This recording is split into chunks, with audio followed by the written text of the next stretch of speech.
Hello and welcome to the 14th part of the HTML series. इसके अंदर हम HTML में क्लासेस और IDs के कंसेप्ट को पढ़ेंगे। चलो बिना देरी के शुरू करते हैं। सबसे पहले सब कुछ डिलीट कर रहा हूँ जो भी हमने अभी तक इस डॉक्यूमेंट के अंदर लिखा हुआ था।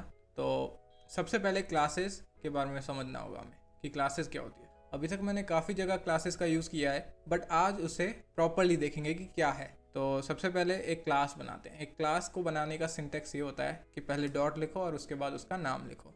Let's say main hyphen title, okay. और लेट्स से यहाँ पे मैं एक हेडिंग बनाता हूँ। अब मैं इसके अंदर टेक्स्ट प्रोवाइड करूँगा। Let's say hello this is a heading, ठीक है। अब मैं इसको एक क्लास प्रोवाइड कर रहा हूँ और यहाँ पे मैं क्लास प्रोवाइड करूँगा मेन टाइटल, ठीक है।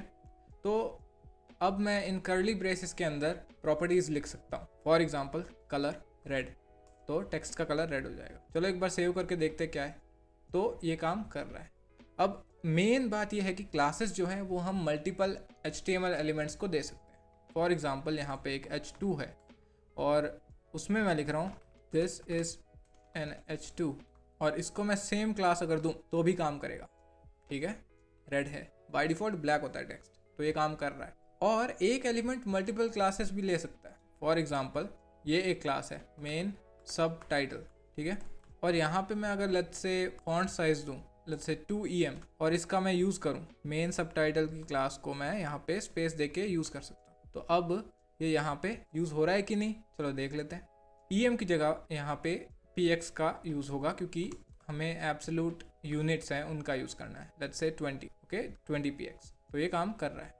सेम मैं इसमें भी प्रोवाइड करूँ स्पेस देके तो ये भी काम कर रहा है। दोनों की साइज़ अब सेम हो गई, ठीक है।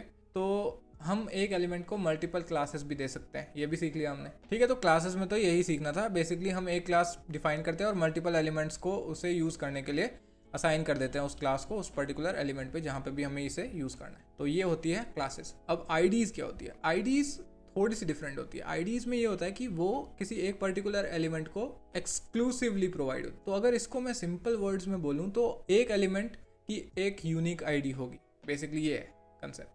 तो क्लासेस में एक क्लास किसी एक एलिमेंट के लिए नहीं बनती, मल्टीपल एलिमेंट्स के लिए बना सकते हैं सेम क्लास, ठीक है। और ID का ये कंसेप्ट है कि वो एक पर्टिकुलर एलिमेंट को ही असाइन होती है। चलो देखते हैं क्या है इसका मतलब। पहले हम हैश का सिंबल बनाते हैं और उसके बाद हम लेट्स से कोई ID प्रोवाइड करते हैं। तो H1 मेन, लेट्स से ये एक ID है, ओके। इसमें मैं प्रोवाइड कर रहा हूँ कि इसका बैकग्राउंड कलर ब्लैक, ठीक है। सेव किया और अब मेरे को ID प्रोवाइड करनी है तो मैं यहाँ पे ID इक्वल और यहाँ पे ID प्रोवाइड कर सकता हूँ H1 मेन। सेव किया और इस पर ये लग गया, ठीक है। तो अब और किसी एलिमेंट को मैं सेम ID नहीं दे सकता। HTML में हर एलिमेंट की जो ID है वो यूनिक होनी चाहिए, ये होता है कंसेप्ट। और उस ID से हम सिलेक्ट करके इस CSS के अंदर उसमें हम बेसिकली प्रोवाइड कर सकते हैं CSS की प्रॉपर्टीज़। यहाँ पे मैं लेट्स से ID दे देता हूँ H2 मेन और यहाँ पे मैं इसको अलग कोई बैकग्राउंड कलर दे सकता हूँ H2 मेन, ठीक है। तो ये काम कर रहा है। ID के केस में मैं ये नहीं कर सकता कि स्पेस देके दूसरी ID लिख दो। ID एक ही होती है, ओके। और ID के नाम में या फिर क्लास के नाम में भी कोई स्पेसेस और टैब्स यूज़ नहीं हो सकते। तो कैरेक्टर्स यूज़ होते हैं, डैश यूज़ कर सकते हो, अंडरस्कोर यूज़ कर सकते हो, बट स्पेसेस बीच में अलाउड नहीं होते। क्लासेस में ये है कि हम स्पेस देके मल्टीपल क्लासेस प्रोवाइड कर सकते हैं एक पर्टिकुलर एलिमेंट को। ID में एक ही ID यूज़ होती है, ओके। तो यही था कंसेप्ट ID और क्लासेस का। अभी के लिए इतना ही। लाइक, सब्सक्राइब और शेयर कर दो and till then stay happy, stay safe.